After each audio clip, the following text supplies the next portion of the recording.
તો બનાસકાંઠાના સરહદી ગામોમાં અલર્ટ બાદ ગામડાઓમાં કેવી સ્થિતિ છે?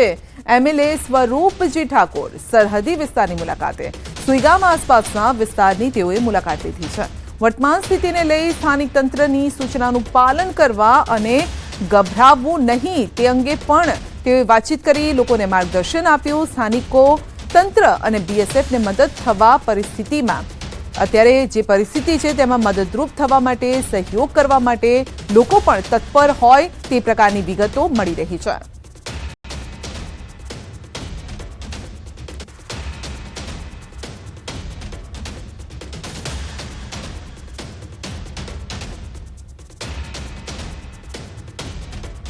ભારત પાકિસ્તાન વચ્ચે યુદ્ધનો જે માહોલ સર્જાયો છે અને તેને પગલે આસપાસના જે દરિયાઈ વિસ્તાર છે, સરહદી વિસ્તાર છે, ત્યાં માહોલ ગંભીર ન બને તે માટે હવે એમએલએ જે છે તે પણ સ્થાનિકો સાથે ચર્ચા વિચારણા કર્યા છે.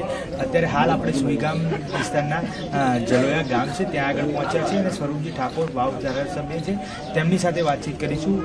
ખાસ કેવા પ્રકારની ચર્ચા વિચારણા કરવામાં આવી છે, લોકોને શું આશ્વાસન આપવામાં આવી રહ્યું છે, કારણ કે આ પ્રકારની પરિસ્થિતિમાં ખાસ કરી નેતાની જરૂરત માટે હોય છે કે લોકો તેમની વાત સમજે અને ફોહાપો ના બને અને શાંતિથી જે એડવાઇઝરી આવે તેનું પાલન કરે.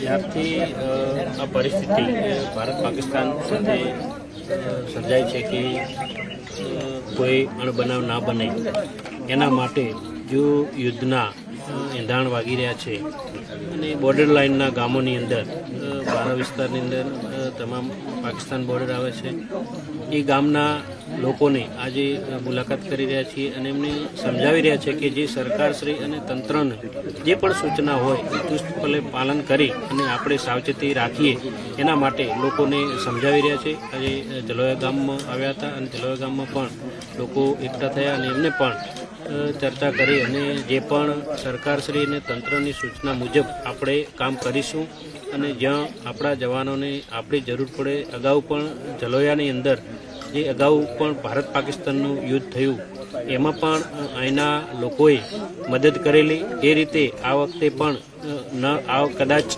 યુદ્ધનું બનાવ બને તો આ વખતે પણ લોકો સ્વયંભૂ તૈયાર છે. જે રીતે એમની સાથ સહકાર સૈન્યને આપવાનો હોય, લશ્કરને સાથ સહકાર આપવાનો હોય, એમને સાથ સહકાર આપવા માટે બધા લોકો તૈયાર છે.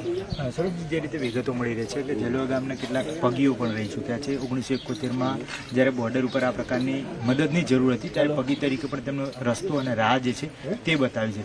આસ્થાનું કેન્દ્ર જે છે તે પણ અહીંયા નડાબેટ ખાતે છે. તેના વિશે શું કહેશો? કેટલા લોકો અહીંયા છે કે હજી તેમના માટેની માર્ગદર્શન અથવા તો તેમના માટે જાન ન્યોછાવર કરવા માટે પણ રેડી છે? આ માં નળેશ્વરીની કૃપા છે. અહીં રણની અંદરમાં નળેશ્વરી બિરાજમાન છે. નરેશ્વરીની કૃપાથી અહીં લોકો ખૂબ શ્રદ્ધા અને માના કૃપા પણ છે.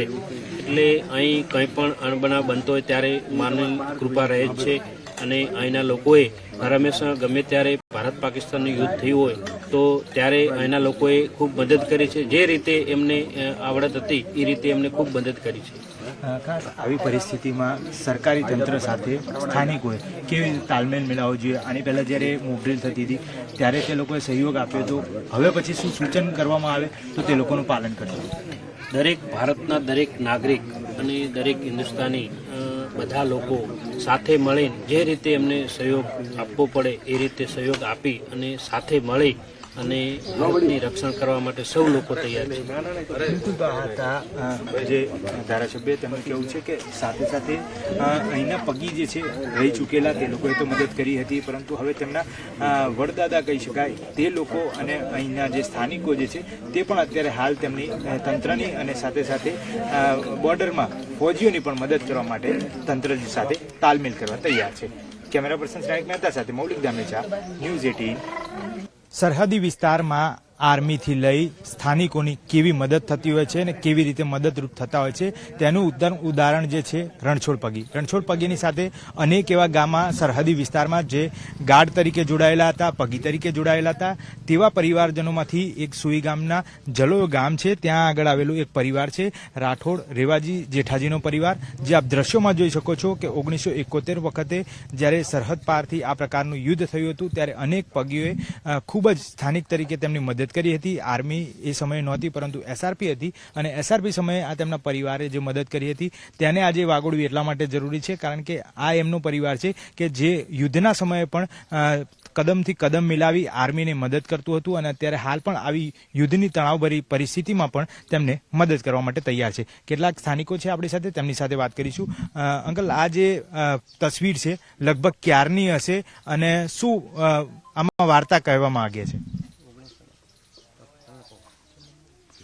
આ તસવીર જે દેખાય છે તે 1971ના યુદ્ધની છે. એ વખતે આપણા બોર્ડર ઉપર તૈનાત એસઆરપી હતી, અને જે 3 તસવીરમાં દેખાય છે પોલીસ પગી, એ ત્રણેયમાંથી કાકો ભત્રીજ મારા ખુદ ગામ જલોયાના જ મારા ભાધાર જ છે, અને સગતાજી મારા ભાઈ છે, ને લીંબાળા ગામના જોડે દેખાય રણછોડજી પગી દેસાઈ છે.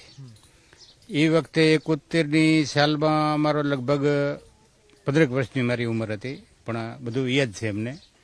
અને અમારા વડવાઓ, દાદાઓ, ગામના વડીલો એ બધે ફોજને મદદ, જેમ કે ગાઈડિંગ કરવું, ગાડી ફસાય તેમને મદદ કરવી, પાણીની મદદ કરવી. એ વખતે આધુનિક સાધન કંઈ હતા નહીં, તો પાવડા, તીકમ એવી રીતે ખોદીને ઝાડવા નાખીને ગાડી બહાર કાઢવી, એવી બધા અનુભવો હતા. પછી રસ્તાના અનુભવ હતા. પછી પાકિસ્તાનના ગામડા અમારા અહીંયાથી કેટલા દૂર છે એવા બધા અનુભવ હતા. એ વખતે ફેન્સિંગ નહોતું, કોઈ પ્લાન ન હતું. હાલની જે તણાવભરી સ્થિતિ છે તેમાં કદાચ આર્મીને જરૂરિયાત પડે તો કઈ રીતે મદદરૂપ કરવા ગામ જે છે તે તૈયાર છે? તૈયાર છે ગામ બધું. આપ શું કહેશો, કઈ રીતે મદદરૂપ થવા તૈયાર છે? આવા પ્રકારની જે તણાવભરી પરિસ્થિતિ છે તો શું મદદરૂપ થઈ છે? હજી અત્યારે તો હાલમાં તો કોઈ ગાડીઓમાં મદદ કરવાની, કોઈ ગાડી ફસાય, કોઈ બીએસએફ ને પાણી બીજું હા ના ચાહે જોઈતું હોય તો એવી મદદ અમે કરીએ. બિલકુલ. આપ શું કહેશો, આપ પણ ગામના સ્થાનિક છો, અહીંયા જે તણાવભરી સ્થિતિ હોય છે ત્યારે કેવી આકસ્મિક પરિસ્થિતિ હોય છે જેને પહોંચી વળવા માટે આપ તત્પર અને તૈયાર છો? અત્યારની જે તણાવની પરિસ્થિતિ છે એના પ્રમાણે મારું માનવું એવું છે કે આગળના જે સમયમાં 1971નું યુદ્ધ થઈ ગયું, 65નું યુદ્ધ થઈ ગયું, એ વખતે અમારા વડવાઓએ હરેક મિલિટરીને, બીએસએફ હોય કે એસઆરપી હરેકને મદદ કરી હતી, એમને હેલ્પ કરી હતી, એમને ગાઈડ આપી હતી, એમને રસ્તાનું સૂચન આપ્યું હતું, રસ્તા બતાવ્યા હતા, એમને બધા અનુભવ હતા. આજે અમારી ઉંમર નાની છે, પણ આજે અમને જે બીએસએફ બોર્ડર ઉપર જે બેઠી હતી હરેક બીઓપી, જે તે બીઓપી, એક બીઓપીનો અમને પણ અનુભવ છે કે આ બીઓપી જવું હોય તો અહીંથી જવાય છે, આ બીઓપી જવું હોય તો અહીંથી જવાય છે, 960 ઉપર જવું હોય કે 973 ઉપર જવું, ગમે ત્યાં જવું હોય, અમને આજે રસ્તાનો અનુભવ છે. અને આવનારી મિલિટરી, ધારો કે એસઆરપી હોય, બીએસએફ હોય કે કોઈ બી હોય, એમને તો અનુભવ છે નહીં કે ક્યાંથી ક્યાં સીધું જવાનું, અને કઈ જગ્યાએ દલદલ છે ને કઈ જગ્યાએ રસ્તો સારો છે એના અનુભવ આજે અમને છે. અને કદાચ આવા સંકેતો બનશે તો અમે તંત્રની સાથે રહેશું, અમે એમને હેલ્પ કરશું, અને બાકી બીએસએફ છે, મિલિટરી છે, ગમે છે, એમને ફૂલ સમર્થન આપશું, ફૂલ સપોર્ટ આપશું. અને આ વખતે યુદ્ધ થશે તો અમે અમારું ગામ અને અમારી જનતા લડી લેવાના મૂડમાં છે. તો આ હતા સ્થાનિકો. તેમનું કહેવું છે કે ભારત હોય પાકિસ્તાનની સામે અને પાકિસ્તાન હોય ભારત સામે કોઈ પણ પ્રકારની યુદ્ધની પરિસ્થિતિ વખતે તેમને લડી લેવાના મૂડમાં છે, અને મદદરૂપ થવાની વાત હોય તો તેઓ પૂરેપૂરો સહયોગ કરશે, અને તમામ રોડ રસ્તાથી લઈ એક ટૂંકાણનો જે રસ્તો છે તે પણ બતાવવા તૈયાર છે. કેમેરામેન શ્રેણિક મહેતા સાથે મૌલિક દામેચા, ન્યૂઝ 18, સુઈગામ.